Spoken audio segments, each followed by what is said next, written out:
नमस्ते।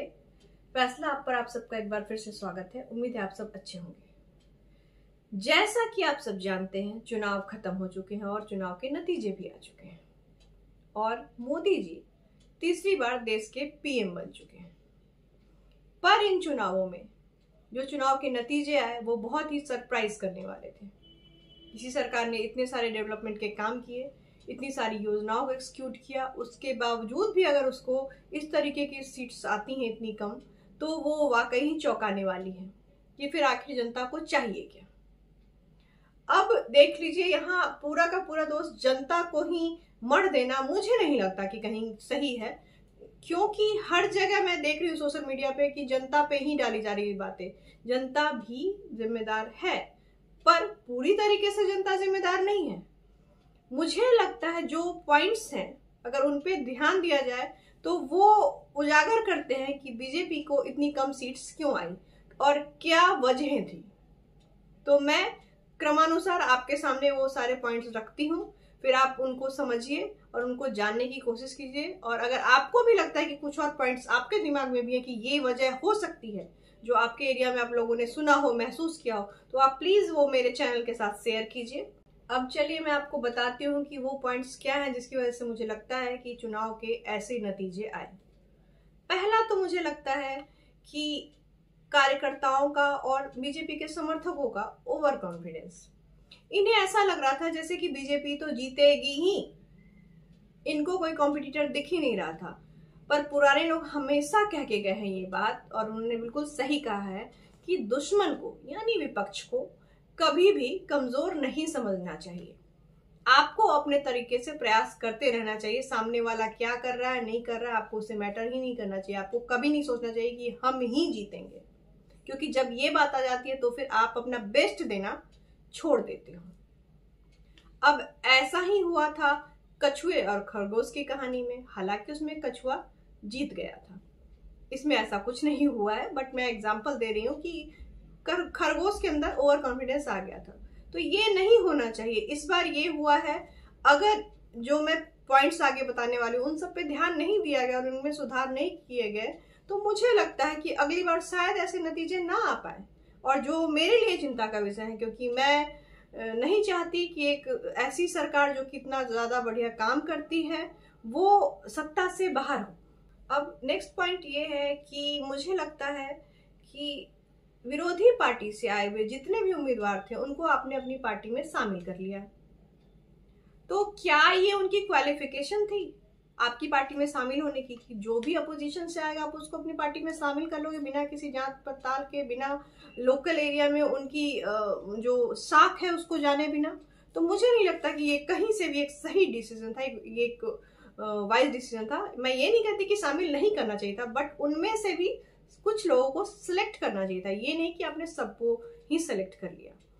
दूसरी बात कि आपने कई जगहों पे आपने ऐसा देखा होगा कि लोग जो पोस्ट कर रहे हैं, लोगों की जो बातें आ रही है वो ये है कि हमें ये उम्मीदवार पसंद नहीं था इसलिए हमने इस पार्टी को वोट नहीं किया। तो लोगों को उम्मीदवारों से भी दिक्कत थी, यानी कि आपने कहीं ना कहीं गलत उम्मीदवारों का चयन किया और वो गुस्सा, उन उम्मीदवारों का गुस्सा आपकी पार्टी पे फूटा। बंगाल हिंसा, ये भी एक बहुत ही ज्यादा इंपॉर्टेंट पॉइंट है जो अभी तक लोगों के दिमाग से वैनिश नहीं हुआ है और होना भी नहीं चाहिए। मैं भी इस चीज को सपोर्ट नहीं करती हूँ, भले ही सरकार कोई भी हो। जो उन लोगों के साथ हुआ बंगाल में, उस पर आपकी चुप्पी कहीं ना कहीं आपके ऐसे रिजल्ट का कारण बनी। आपने उस मुद्दे पे कुछ नहीं किया। उस समय जितना विभत्स वीडियो जैसे आ रहे थे, जैसी खबरें आ रही थी बंगाल से, वो अभी तक अगर उसके बारे में हम सोचे तो हमारी रूह कांप जाती है। मैंने इस पे वीडियो भी बनाया था कि आपको प्लीज कुछ कीजिए। आप इस पे, लोग बहुत ही उम्मीद से आपकी तरफ देख रहे हैं कि ये सरकार कुछ करेगी हमारे लिए।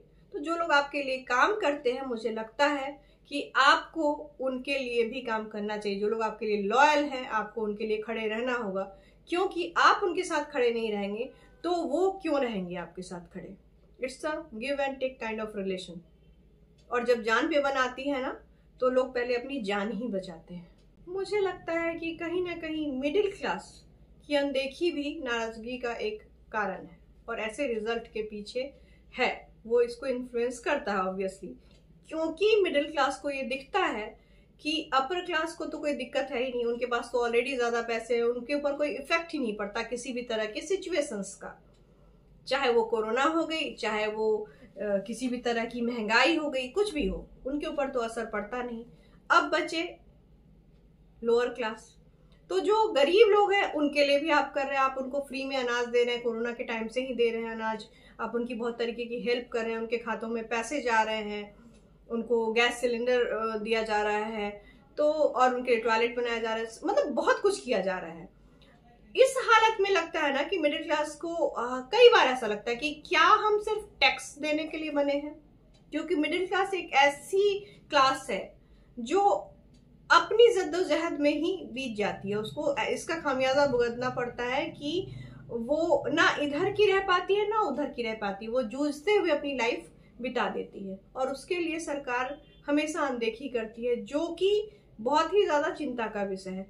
तो मैं इस बात को तो सपोर्ट नहीं करती कहीं ना कहीं, और मुझे लगता है कि बहुत सारे लोग मेरी इस बात से सहमत होंगे कि मिडिल क्लास की अनदेखी भी बीजेपी के ऐसे नतीजों का कारण है।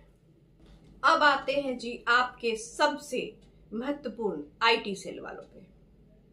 महत्वपूर्ण इसलिए बोले क्योंकि इनका अहम योगदान है आपके बारे में लोगों को बताने का, आपके खिलाफ एक इकोसिस्टम खड़ा करने में।